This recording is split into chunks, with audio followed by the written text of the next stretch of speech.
My name's Garrett Gunderson, and every now and then I get this reputation. It might have been because on the very front cover of Killing Sacred Cows, which is kind of a hardcore title, it said, "The Great 401k Hoax," that I'm a 401k hater.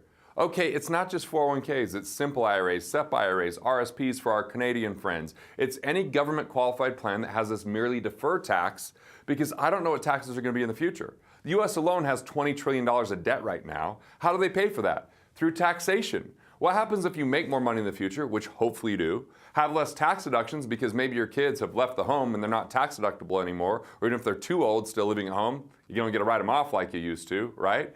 Or maybe the government just raises the taxes because in 1913, when this whole thing started, it was supposed to be temporary. It's feeling fairly permanent now. And if we look at the top average bracket, it's well over 50% on the highest marginal bracket since it started, so we're at a historical low today.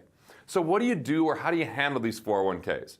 Well, first, you can always move them to self-directed IRAs. The advantage of that is sometimes you get a checkbook with that, known as a checkbook IRA or an IRA LLC are some of the kind of nicknames for it, where you can invest in more than just the stock market or brokerage accounts. That might be into real estate, it might be into businesses that you don't have full control over. There's other opportunities inside of there.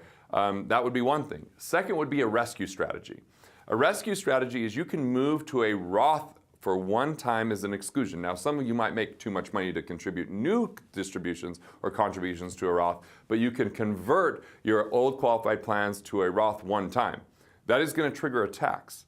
But there are ways to get valuations on a rescue strategy that might be lower than the actual cash flow benefit you get from the plan. That might reduce your taxes half, depending on how it's structured. One example would be a structured annuity, where maybe you have all these people that are winning lottery and they spend too much money and they need all of their future distributions now. There's entities and organizations that say, great, we'll buy it out for pennies on the dollar or dimes on the dollar, essentially. And so when you get that valuated for tax purposes, it's going to be lower than the actual cash flow you bought. That's just one example there. Or maybe you even move it to that self-directed and do a 72T distribution. A 72T allows you to avoid the 10% penalty, which, hell, penalty is a scary word. I went to Catholic school. That's rulers on the hand, right? So a penalty that you might want to avoid, you can do that if you take substantially equal payments for a minimum of 5 years or till age 59 and a half. And there's 3 different kind of evaluations that the IRS does on how much you can take, that when you select that, no 10% penalty on getting some cash flow outside of that plan, because my biggest concern is what if all that gets taxed in 1 year?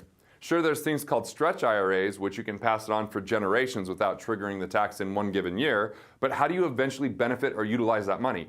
If you've never utilized the money, it's 100% tax because you never benefit from it.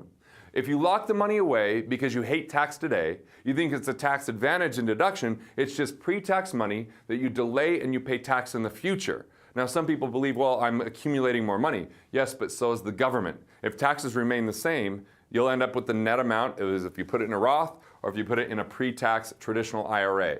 There is no magic. Let me demystify it. Yes, they get more, and then you end up with the same amount if you had to pay zero tax with after-tax dollars than if it went pre-tax dollars. Where it's dangerous is if the taxes go up, you go to take it out, and you actually have a reverse tax advantage. It's a negative tax implication because of that deferral. So in review, number 1, you can roll this self-directed and open up more opportunities of where you can invest. You could take that self-directed and maybe do a rescue strategy where you can do like a structured annuity where you get a lower valuation and do a one-time conversion over to a Roth. Or you might do a 72T distribution where you can start getting that money out without the 10% penalty.